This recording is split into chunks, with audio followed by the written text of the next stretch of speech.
మూడు ప్రతిపాదనలు ఎట్లా అమలు చేయాలి, ఊరికే ప్రతిపాదనలు పెట్టారు కానీ ఎట్లా అమలు చేయాలో చెప్పాలి కదా అని అన్నారు.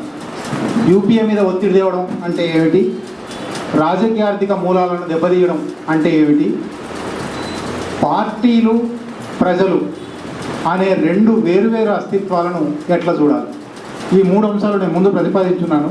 ఆ మూడు కొంచెం ఇంకా వివరిస్తే బాగుంటుందన్నారు.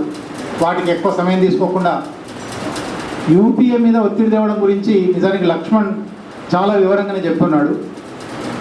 అది జైపాల్ రెడ్డి మీద ఒత్తిడి కావచ్చు, అది కాంగ్రెస్ ఎంపీల మీద ఒత్తిడి కావచ్చు, లేదా మనకు అవకాశం ఉంటే ఢిల్లీలో యూపీఏలోని భాగస్వామ్య పక్షాలు 2, 3, 10 మంది ఎంపీలు ఉన్న అన్ని పార్టీల దగ్గరికి వెళ్ళి ఇది ఒక న్యాయమైన ధర్మమైన పోరాటం, ఈ పోరాటానికి మద్దతుగా మీరు యూపీఏకు మద్దతు సంహరించుకోవాలి అనే ఒక ఒత్తిడి తేవడం కావచ్చు. ఏ రకంగానైనా యూపీఏ ఇవాళ ఒక స్లెండర్ మెజారిటీలో ఉన్న సమయంలో, యూపీఏ తోస్తే కూలిపోయే దశలో ఉన్న సమయంలో మేము నిన్ను కూలగొట్టగలము తెలంగాణ ఇవ్వకపోతే అని బెదిరింపైన ఇవ్వడం మనం చేయగలము, అది సాధ్యమే అని నేను అనుకుంటున్నాను. రెండోది, రాజకీయ ఆర్థిక మూలాలను దెబ్బతీయడం అంటే ఏమిటి అని కూడా భిక్షంగా ప్రశ్నించడం కొంచెం ఆశ్చర్యంగా ఉంది. నిజానికి అది పెద్ద సమస్య కాదు. ఈ సమస్య ఎందుకు అవుతున్నదంటే చాలా అనవసరంగా మన ప్రత్యర్థులు లేదా గాంధేయవాదం హింసల చర్చలకు పెడుతూ ఉన్నాయి. హింసల చర్చ మనది కాదు, మనం చేయవలసిన అవసరం లేదు. మనది న్యాయాల చర్చ. న్యాయం కోసం ఏమైనా చేయొచ్చు, అన్యాయం కోసం ఏమీ చేయకూడదు. న్యాయం కోసం 50 సంవత్సరాలుగా జరిగిన హింసకు చెయ్యడ్డం పెట్టడం హింస కాదు, ప్రతిహింస మాత్రమే. కాబట్టి అటువంటి పోరాట రూపాలు ఎంచుకోవడానికి అవకాశం ఉంది. నేను ఇంతకుముందే చెప్పిన ఉదాహరణ ఉన్నది. సుబ్బరామరెడ్డి 2009 డిసెంబర్ 9 తర్వాతనే ఈ కాంట్రాక్ట్ పొందాడు.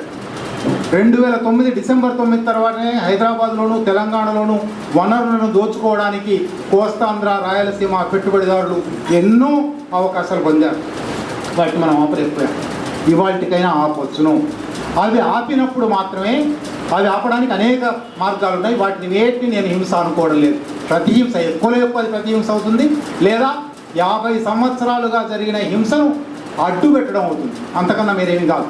అవి చేయడానికి చాలా అవకాశం ఉంది. అవి చేస్తే కానీ వాళ్ళు ఢిల్లీలో తిప్పుతున్న చక్రం ఆగిపోదు. వాళ్ళు ఢిల్లీలో తిప్పుతున్న చక్రం ఆగిపోవాలంటే వాళ్ళకి ఇక్కడ వాళ్ళ మాయల మరాఠీ ప్రాణం హైదరాబాద్లోను తెలంగాణలోను వనరుల మీద వాళ్ళ ఆధిపత్యంలో ఉన్నది. అది దెబ్బ కొట్టవలసింది. అట్లాగే ఢిల్లీ మేడం ఇంకోటి అన్నారు, we are not to be seen in Delhi. Delhi మీడియాలో రావాలని లేదు.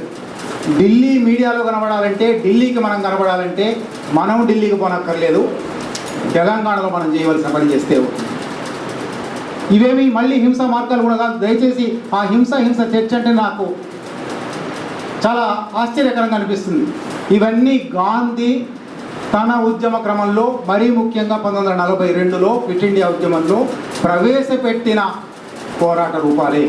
రైలు పట్టాలు తీసేయడం, చాందా నుంచి ఎర్రుపాలెం వరకు 200 కిలోమీటర్లు ఉత్తరాదిని దక్షిణాదిని కలిపే రైలు మార్గం తెలంగాణ గుండెల మీద నుంచి పోతూ ఉన్నది.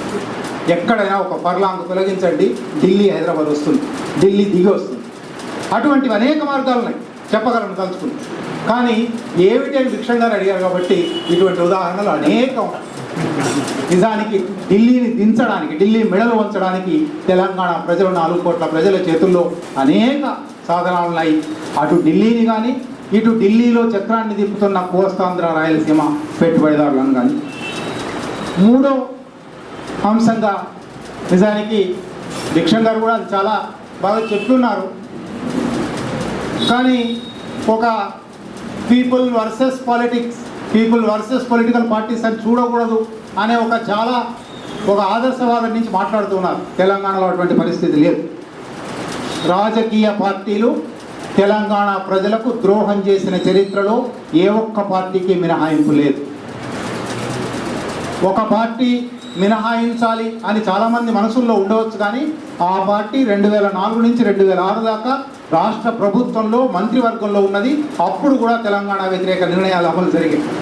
కనుక ఏ ఒక్క పార్టీని మినహాయించడం లేదు నా వరకు, నేనైతే ఒక చరిత్ర విద్యార్థి. కనుక ఆ రాజకీయ పార్టీలను గౌరవిద్దాం, విత్ డ్యూ రెస్పెక్ట్. ఆ రాజకీయ పార్టీలు చేసిన పనిని గౌరవిద్దాం. ఆ రాజకీయ పార్టీలు రేపు అవసరం అవుతాయి అని కూడా గుర్తిద్దాం. పార్లమెంట్లో బిల్లు పెడితే ఆ రాజకీయ పార్టీల ఓట్లు కావాలనేది కూడా గుర్తిద్దాం.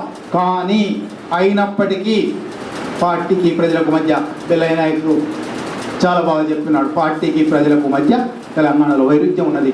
ప్రజల పక్షం మనం తీసుకుంటే ఆ పార్టీలు కూడా దిగి వస్తాయి.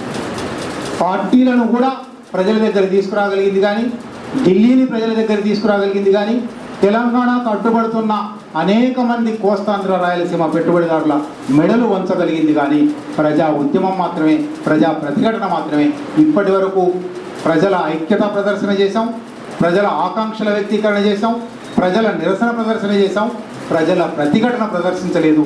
ఆ ప్రతిఘటన ప్రదర్శిస్తే బహుశా తెలంగాణ వస్తుంది.